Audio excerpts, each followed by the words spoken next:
Employees injured in the second blaze at the city dump in a week. Because one of the trucks turned over. Meantime, the former environment minister calls for a change in management. The government pleased with Eleuthera's economy. Economic recovery is well on its way in Eleuthera.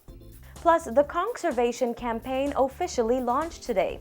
So there has to be a change in the way they're managed. I'm Nikia DeVoe, and this is NB12 Weekend.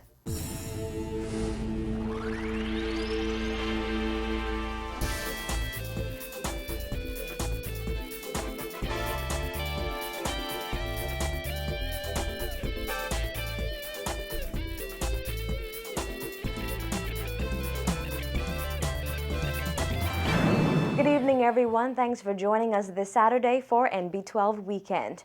While public discussions on the management, location, and health and environment concerns about the dump were sparked by last week's Nassau landfill fire, Minister of Environment and Housing Ken Dorset revealed a second fire was ignited by scrap metal scavengers 2 days ago and has even more serious implications than the last one. Celeste Nixon has the details in this report.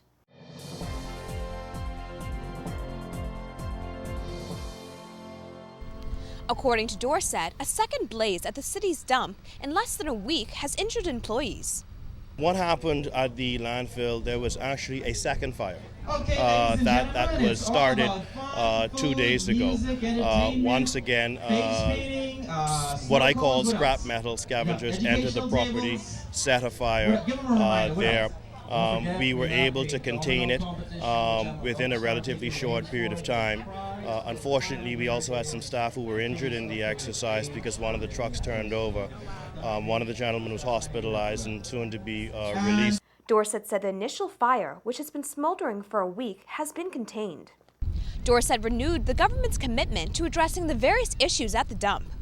Dorset has previously stated that the dump is a vexing issue, however indicated the government will address it during the next budgetary cycle. There is certain matters that are going to be placed before Cabinet in short order, and so I think that before we go into this budget cycle, as I've said in earlier press statements, we will present to the Bahamian people a solution for the Tonic Darling-Williams landfill.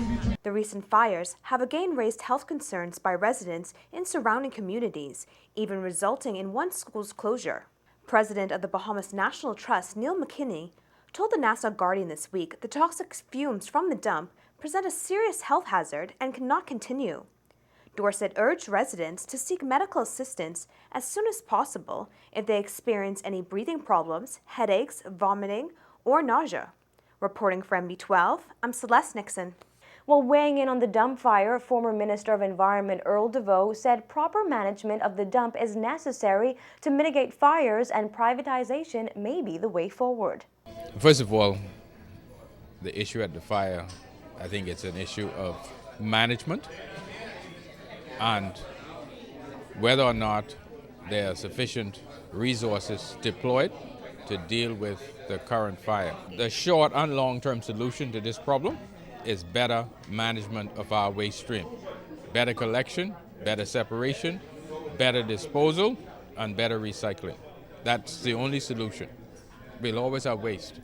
DeVoe said during the dry season there will always be a risk of fire. He said the dump's current location is sufficient to properly handle the waste on the island. However, issues of waste energy, incineration, and recycling need to be examined.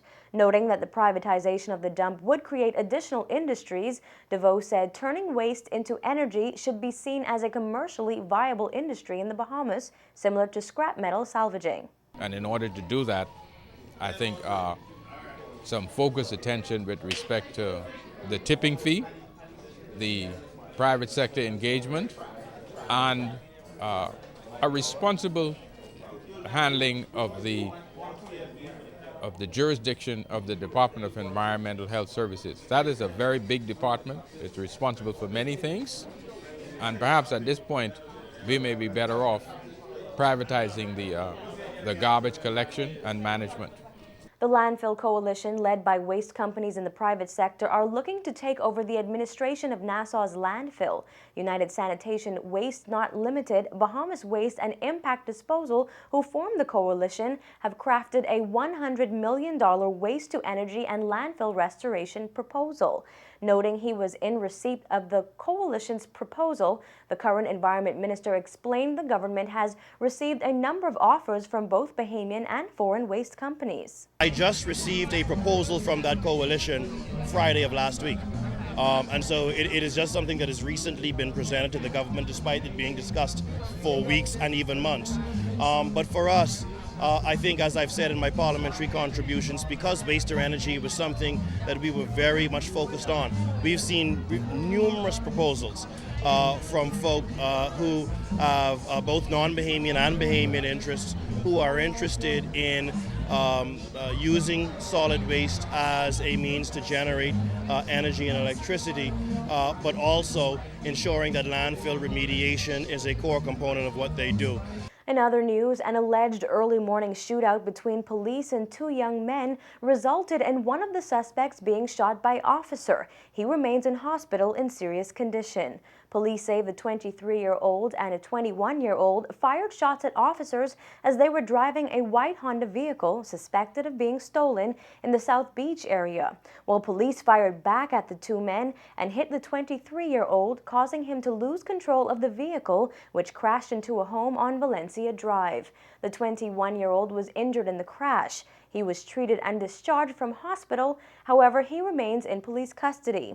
Now, officers say they found 2 handguns and a large quantity of ammunition in the vehicle. At last report, 95 firearms were taken off of the street so far this year, along with 1,208 rounds of ammunition. Well, 2 women and a man are in jail tonight after they were reportedly found in possession of 2 kilos of cocaine. According to reports, Drug Enforcement Unit officers arrested a 31-year-old man from Grand Bahama around 6:30 yesterday evening in the domestic departure lounge at Lynden Pindling International Airport after they found cocaine in his luggage. Now, police say the man was headed to Exuma. Well, just 20 minutes later, DEU searched 2 women, ages 24 and 26, at the Exuma International Airport and reportedly found an additional quantity of suspected cocaine. Now, police say DEU officers made that second bust acting on information. Altogether, the suspected cocaine has a street value of $32,000.